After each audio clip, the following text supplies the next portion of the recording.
Donald Trump qui fête ses 1 an au pouvoir ce matin, 1 an depuis son retour à la Maison-Blanche. Et ce sont les patrons français qui déchantent. À Davos, justement, le président américain avait été interrogé par le PDG de Total Energy, Patrick Pouyanné, qui l'avait challengé sur ses ambitions pour le secteur énergétique américain. Des gens surchauffent. Alors Mathieu Pechberti en direct avec nous.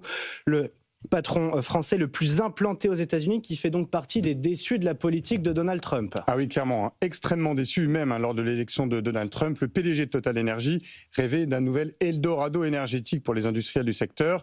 Il ambitionnait à l'époque de s'introduire en bourse à Wall Street, de lever des capitaux et même de faire des acquisitions aux États-Unis. Sauf que Patrick Pouyanné était aussi un peu méfiant et il a eu raison. Alors souvenez-vous, effectivement, déjà à Davos, il avait demandé à Trump s'il ne fallait pas faire une pause dans les investissements dans le gaz naturel liquéfié, le GNL, car beaucoup de projets étaient en développement. Le président américain l'avait évidemment renvoyé dans ses cordes et lui avait dit qu'il fallait au contraire investir dans de nouvelles capacités pour faire baisser les prix du gaz.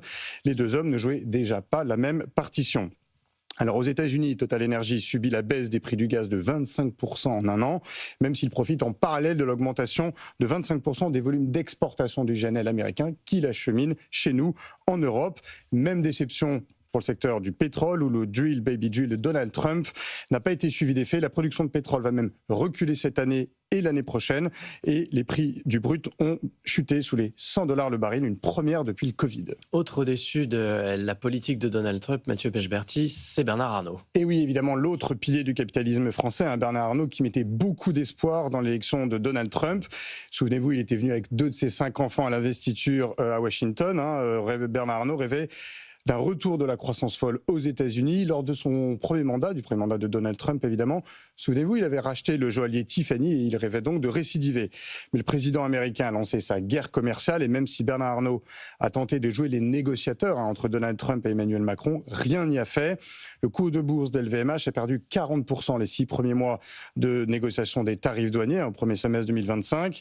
Le leader mondial du luxe réalise 1/4 de son chiffre d'affaires aux États-Unis. Alors au final, les droits de douane de 15% sur les produits de luxe ont fait reculer les ventes de 4% sur les 9 premiers mois de l'année 2025. Celles du cognac ont chuté de 15%.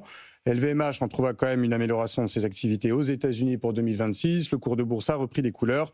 Mais Bernard Arnault reste comme le PDG de Total Energy, dépendant des humeurs de Donald Trump. Et le cours de bourse d'LVMH a encore perdu 4% hier après les menaces de nouveaux tarifs douaniers.